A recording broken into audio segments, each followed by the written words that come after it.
Question है, Mr Verma and Mrs Verma both are standing on a platform which is moving from Mr. Verma to Mrs. Verma with a speed of 40 meter per second. Mr. Verma and Mrs. Verma are separated from each other by 400 meter distance and they are also moving with the same speed as the platform is moving. If the Mr. Verma passes a ball to Mr. Verma to Mrs. Verma and ball is moving with 10 meter per second with respect to platform, then find the time taken by the ball to travel. Okay, सुनिए आप, यहाँ पे एक platform है, आप ये सोचिए कि यहाँ पर ये एक प्लेटफॉर्म है, यानी कि कोई कार्डबोर्ड है, जैसे आप ऐसे सोचोगे एक प्लेटफॉर्म है जो कि मूवेबल है, इधर उधर जा सकता है, एक प्लेटफॉर्म है जो कि इधर उधर जा सकता है, ओके। और यहाँ पे एक पर्सन है, this is mister Verma and this is Mrs Verma, right.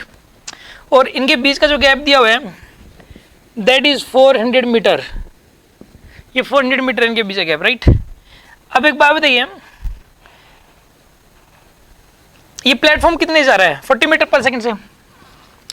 Platform is moving with 40 metre per second, मतलब मिस्टर वर्मा भी 40 मीटर पर सेकंड से जा रहा है और मिसेस वर्मा भी 40 मीटर पर सेकंड से जा रही है, ठीक है। इनके बीच का गैप है 400 metre and they are also moving with the same speed as the platform is moving, ठीक है। मतलब ये प्लेटफॉर्म के रिस्पेक्ट में रेस्ट में है, प्लेटफॉर्म पे जस्ट खड़े हैं, ये प्लेटफॉर्म के ऊपर चल नहीं रहे, तभी तो जो प्लेटफॉर्म की स्पीड है वही इन दोनों की स्पीड है। अगर ये प्लेटफॉर्म पे चलते तो जो प्लेटफॉर्म की स्पीड है इनकी स्पीड फिर अलग आती है। अभी ये प्लेटफॉर्म पे रेस्ट में है, तभी तो ग्राउंड के रिस्पेक्ट में जो प्लेटफॉर्म की स्पीड है वही इनकी स्पीड है। ये वास्तव में कुछ एफर्ट नहीं कर रहे चलने के लिए, एक ही जगह पे खड़े हैं, तो जो प्लेटफॉर्म की स्पीड है वही इनकी स्पीड होगी। समझ आ गया ना आपको। अब इसमें यह बोला गया है कि मिस्टर वर्मा ने मिसेस वर्मा को बॉल पास किए 10 मीटर पर सेकेंड से, राइट। यहाँ पे उसने एक बॉल पास की है 10 मीटर पर सेकेंड से and with respect to platform, platform के रिस्पेक्ट में इसकी स्पीड 10 है, ठीक है ना। आपको ये बताना है कि ये कितने टाइम में पहुंच जाएगी, ठीक है, मिसेस वर्मा तक। यार ये क्वेश्चन ही प्लेटफॉर्म के रिस्पेक्ट में सोल्व कर लो ना आप, ठीक है ना। ये क्वेश्चन प्लेटफॉर्म के, क्योंकि इसकी जो स्पीड है वो प्लेटफॉर्म के रिस्पेक्ट में। आपको मैं एक बात बताऊं, जो सेपरेशन है इन दोनों के बीच की वो तो ग्राउंड के रिस्पेक्ट में 400 है, प्लेटफॉर्म के रिस्पेक्ट में भी 400 है, ठीक है ना। एक्चुअल में दो चीज़ों के बीच की सेपरेशन कभी फ्रेम ऑफ रेफरेंस पे डिपेंड नहीं करती। फ्रेम ऑफ रेफरेंस मतलब जिसके रिस्पेक्ट में ऑब्जर्वेशन हो रही है। इन दोनों के बीच की सेपरेशन 400 है, ग्राउंड के रिस्पेक्ट में भी 400 है और प्लेटफॉर्म के रिस्पेक्ट में भी 400 है। समझ आ गया। अब एक बात बताइए, इसने बॉल को फेंका 10 मीटर पर सेकेंड से और ये स्पीड जो 10 है ये विद रिस्पेक्ट टू प्लेटफॉर्म है, प्लेटफॉर्म के रिस्पेक्ट में है, और प्लेटफॉर्म की स्पीड कितनी है यहाँ पे 40 मीटर पर सेकेंड है, राइट।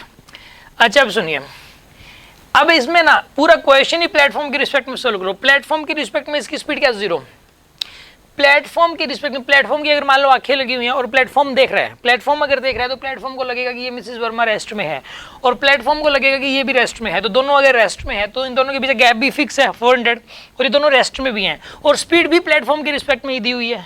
तो ऐसे केस में जो टाइम लगेगा वो सिंपल है, 400 डिवाइडेड बाई 10, 40 सेकेंड्स लगेंगे इसमें।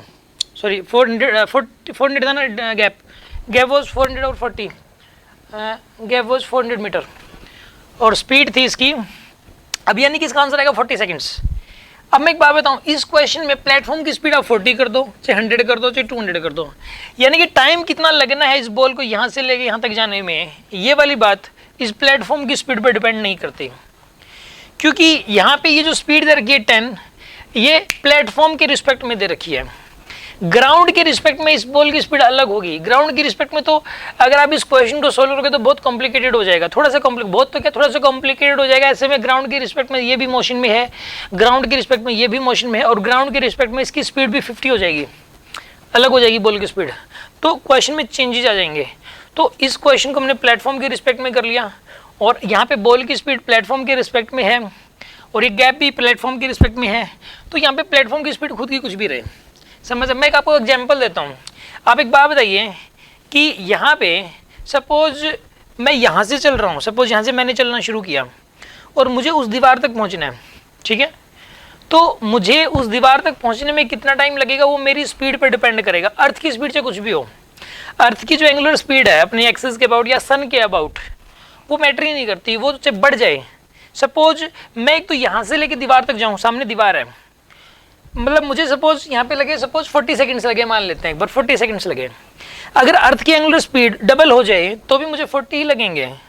अर्थ अपनी एक्सिस के अबाउट या सन के अबाउट वो डबल हो जाए तो भी मुझे 40 सेकंड्स ही लगेंगे, ठीक है। इसी प्रकार यहाँ पे इन दोनों के बीच गैप है 400 और प्लेटफॉर्म के रिस्पेक्ट में स्पीड 10 है, तो प्लेटफॉर्म जितनी मर्जी स्पीड से जाए, टाइम तो इस बॉल को उतना ही लगेगा यहाँ से लेके यहाँ तक आने में जितना पहले लगता था। समझ आ रही है बात आपको? नोट कर लीजिए आप इसे।